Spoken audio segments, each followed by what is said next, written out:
I don't know if it was Warren Buffett first who said it, but Alex Hormozi repeated it. Like, you only have to get rich once. If you're doing things right, you only have to get rich once, because after you've built your wealth once, which I've built an amazing cash generating asset. Yeah. Like, all I have to do now is not up. All right, it's rant o'clock. What did you spend your first 1 million on? Okay, interesting. I haven't had like $1 million cash sitting in my personal account. I've had nearly $1 million cash sitting in the business accounts regularly. They usually have between about 500 and 800 on any given month. But most of the money that comes out of the businesses I put into investments. I don't know that much cash sit around. Cash basically gets eaten by inflation. So it's kind of dumb to hold on to large amounts of cash unless you're so wealthy that $1 million in cash is like 5% of your net worth. Sure, you probably want to keep 5 or 10% of your net worth liquid cash. Right. So if you need to, like, I don't know, skip the country or whatever, Yeah. you've got that available. It's a little bit more complicated than that to hide money, but yeah, I wouldn't really keep that much cash around. But what I think, like, maybe a different question to ask is, what did I spend my disposable money on after I had all my needs met? Because I think that's a more realistic question. What's your first reward to yourself once you think that, all the investments are taken care of, the business is taken care of? Yeah. Yeah. It's a good question. The answer, actually, like, some people have a big windfall, right? They sell a business, they get a bunch of cash, they pay tax, and then what's left they keep. Usually when there's capital gains involved, they might lose 30 or 40% on capital gains tax if they've sold shares in a company, right? But they end up with a big stack of cash, and maybe they go buy property with that.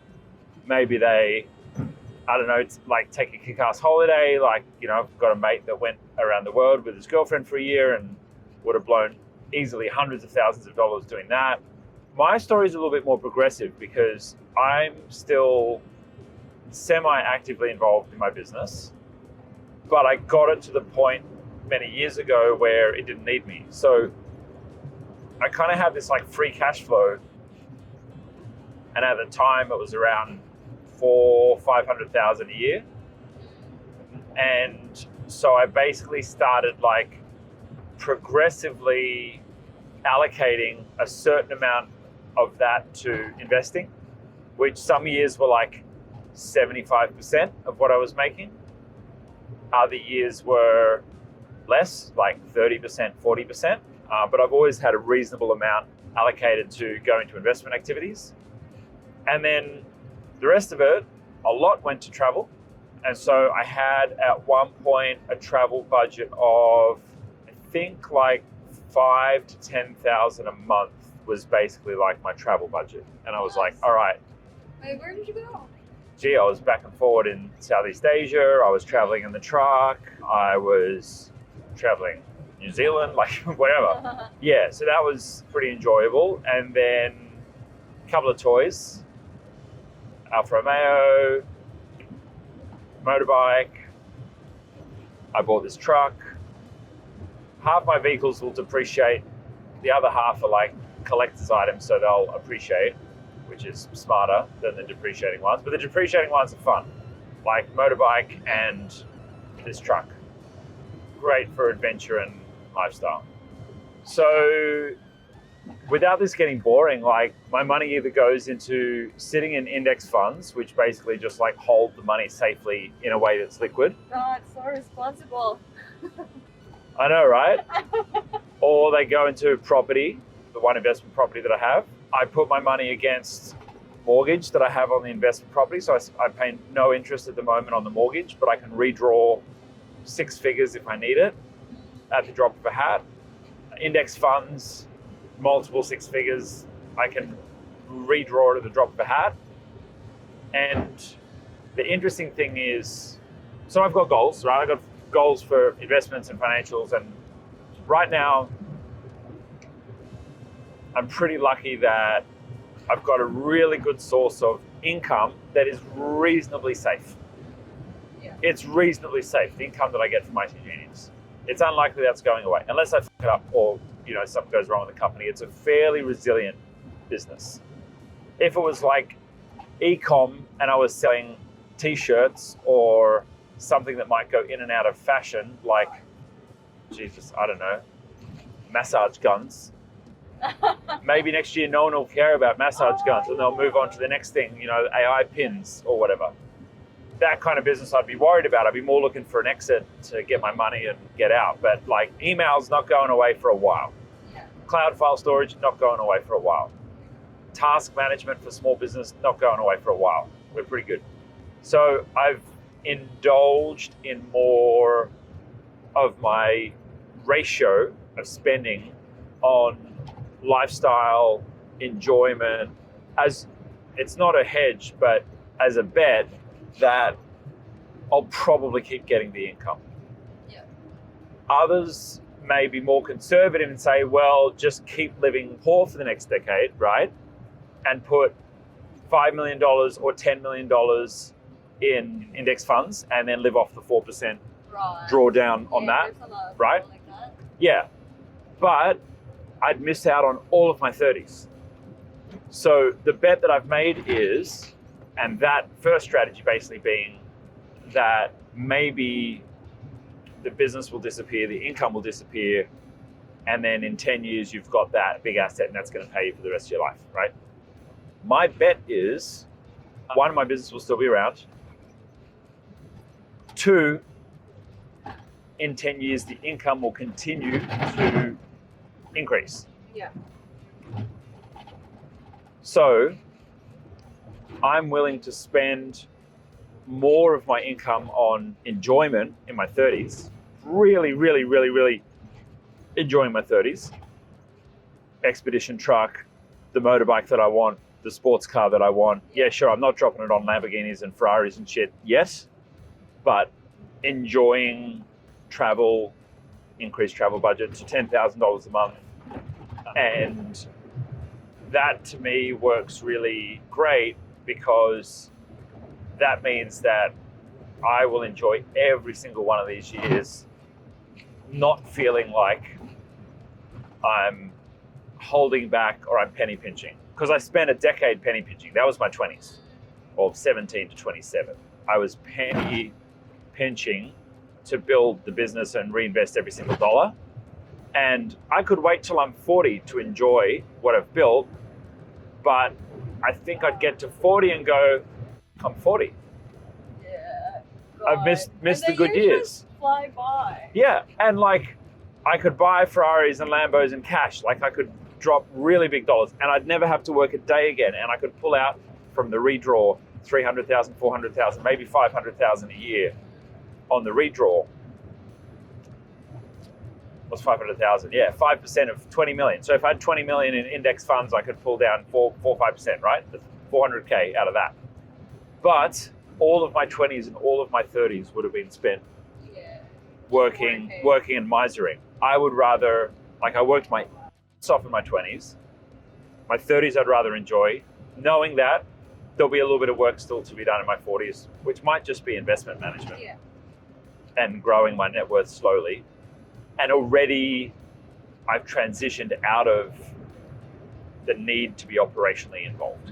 Now it's from a place of want and a place of service as well that I'm involved in the business. I don't know if it was Warren Buffett first who said it, but Alex Hormozi repeated it, like you only have to get rich once. If you're doing things right, you only have to get rich once, because after you've built your wealth once, which I've built an amazing cash generating asset. Like all I have to do now is not up.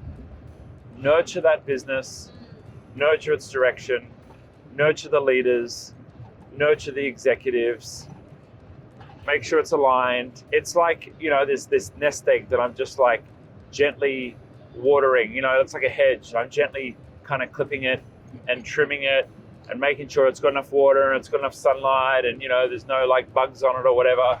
That's all I got to do. The hard bit's done. It's broken through the ground. It's survived its infant years. That's So now you just That's gotta actually what I trim got. and keep it pretty. exactly, yeah, exactly. Trim it, keep it pretty, and look after it. So that's basically the very, very, very privileged position that I'm in now. That's basically it. So I've kind of already made it. So the question is like, what do you spend your first million on? My curiosity goes to like, well, what's behind that question? I think most people think, I'm going to get rich one day, I'm going to get some big payday, and then I'm going to go and splurge.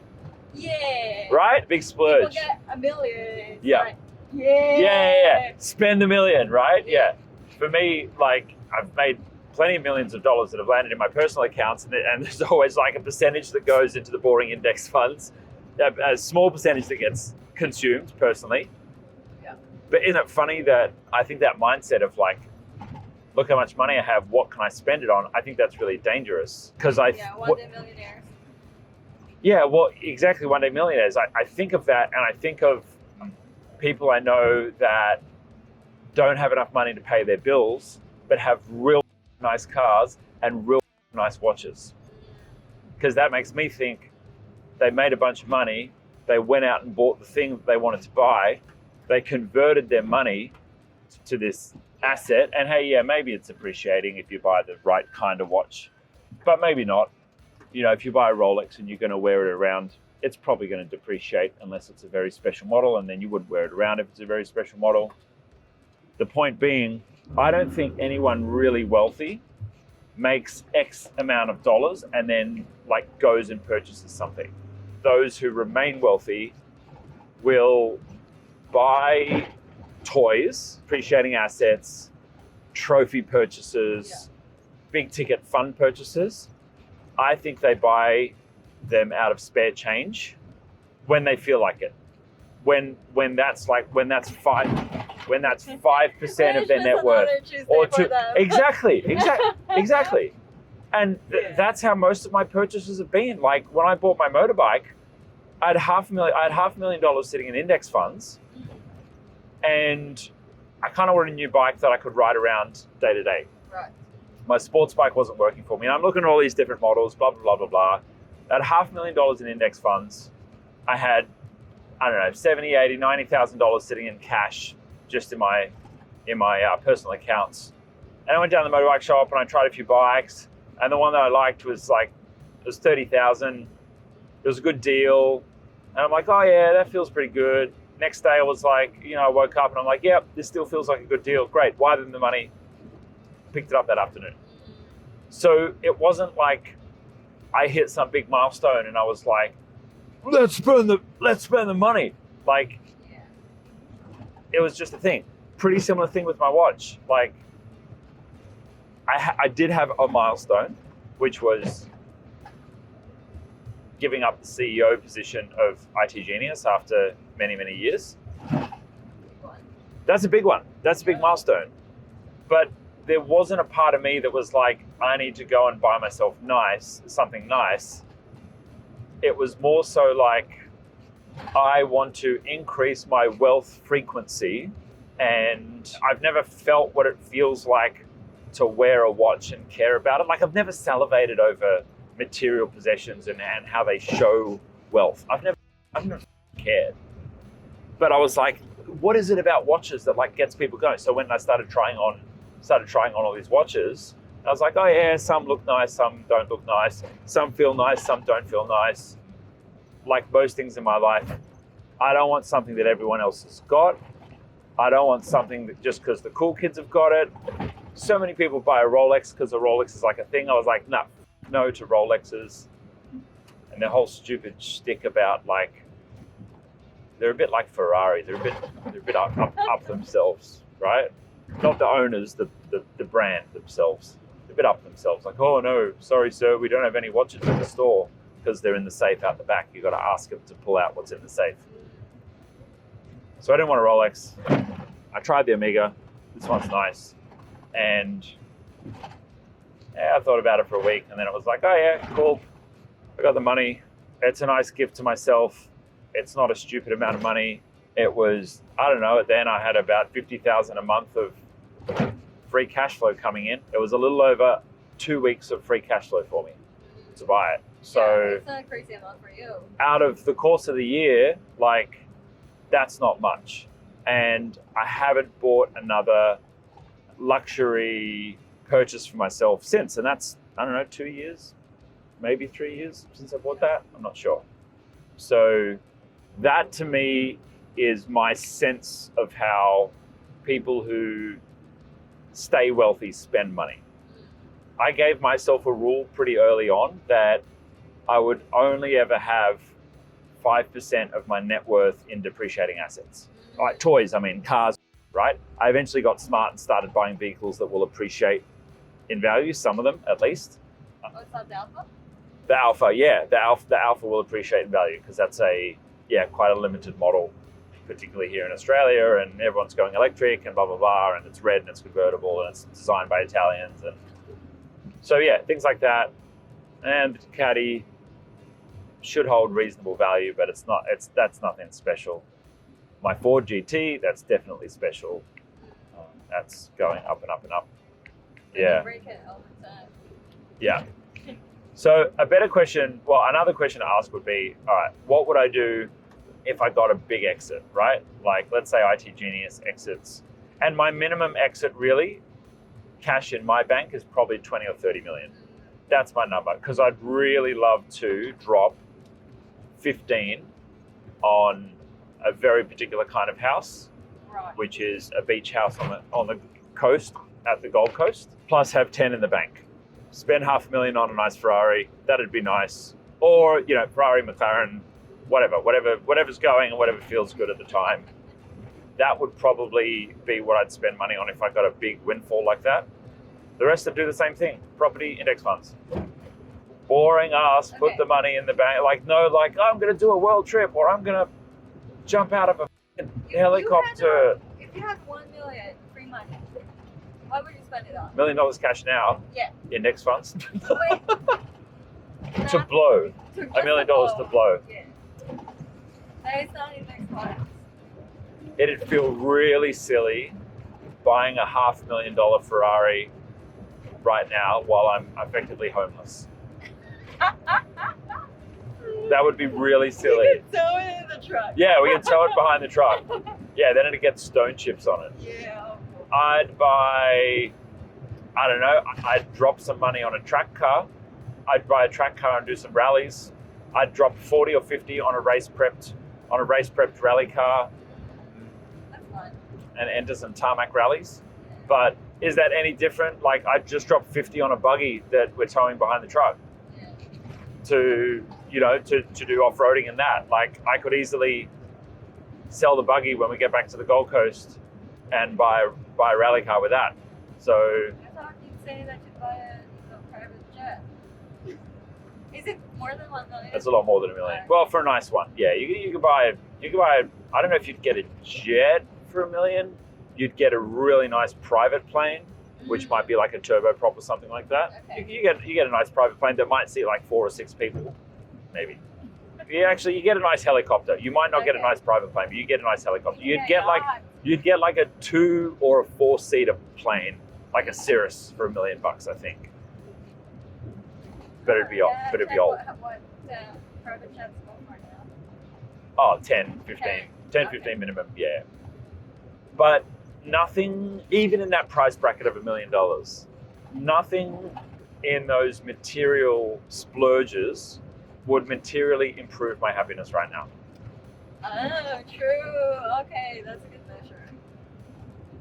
Like, if I've got time to travel, run my business, which I love doing, like hoon in fast vehicles, which I have ample vehicles to do that. I have enough time to spend with friends and family as well, and I have healthy relationships, and the work that I'm doing is making an impact to people, which is a combination of a commercial business and social enterprise. Yeah. What else can I buy to make my life better? Like, what would money buy to make my life better? How could I make my life better with more money? I can't. Like, okay, maybe I wouldn't have to line up.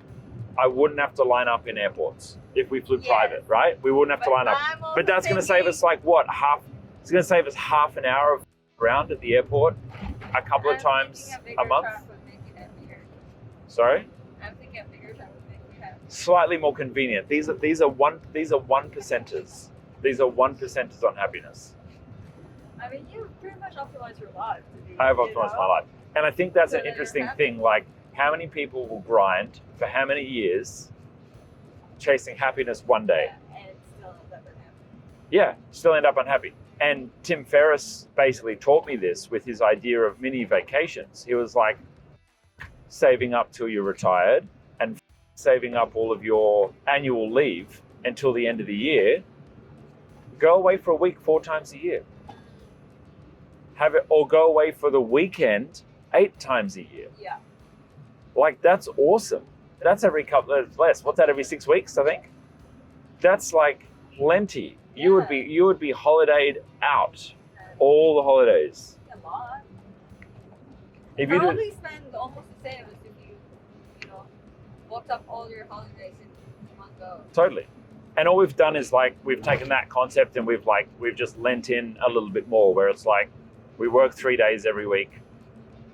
We effectively have 4 free days every week. We've just lent into that, lots of holidays, because yeah, sure, over time we've built a lot more time. We've built a lot more time freedom, right? But I think every entrepreneur has the opportunity to do that. And there is no part of my life now that's like grinding for the sake of a windfall, apart from the dream board that says, I'd love to have the $15 million house on the beach. Cool, and it's nice to have dreams. I'm also completely content having a cabin in the woods and a garden and a book and a fireplace, and I can talk to the birds. That's fine by me as well. I'm just as happy in this truck as I was in the palace that I was living in. But hey, this is the point of life at the moment. If I want to have some kids, or I don't know, host parties again, maybe I'll go for something bigger. In summary, I progressively spent and increased my lifestyle with the things that I enjoy, while apportioning a reasonable amount to savings and, well, investment activities to create cash generating assets and future retirement planning. Who knows, maybe tomorrow I'll be struck by lightning and I'll die. And if that happens, like, can you imagine if that happened? Can you imagine if that happened and I get to the fucking pearly gates and I'm like, God damn, I worked all the way through my 30s. I had $500,000 of free cash flow per year, and I just kept working. Oh my god. Can you imagine that? Even God would be like, bro, you up. He'd be like, dude. You know? I'll give you another pass. Yeah, that would be dumb. Yeah. That would be dumb. All this money. Basically enjoy yourself. You got to take some off the table. Yeah. You got to enjoy it. Otherwise, what are you doing? Otherwise, what the f*** are you doing? What magical day are you waiting for? Exactly. I'll be happy when. The curse of when. The curse of one day. The curse of I'm gonna. And the beauty is, everyone has their own version of that they can do now to enjoy. And that might be going camping for the weekend. It might be go and sit next to a tree. Hug a tree. Hug a tree. Yeah. Walk your dog. Walk your dog. Go to Bali. Yeah. Get some massages. Go to a soul searching retreat. Yeah, exactly. Go to some mushrooms in the mountains with a shaman. Whatever your flavor is. So blow $1 million slowly and start now. That's the advice. Thanks for coming to my TED Talk. That's really good. Yeah. That's a really good closer. Bye, guys.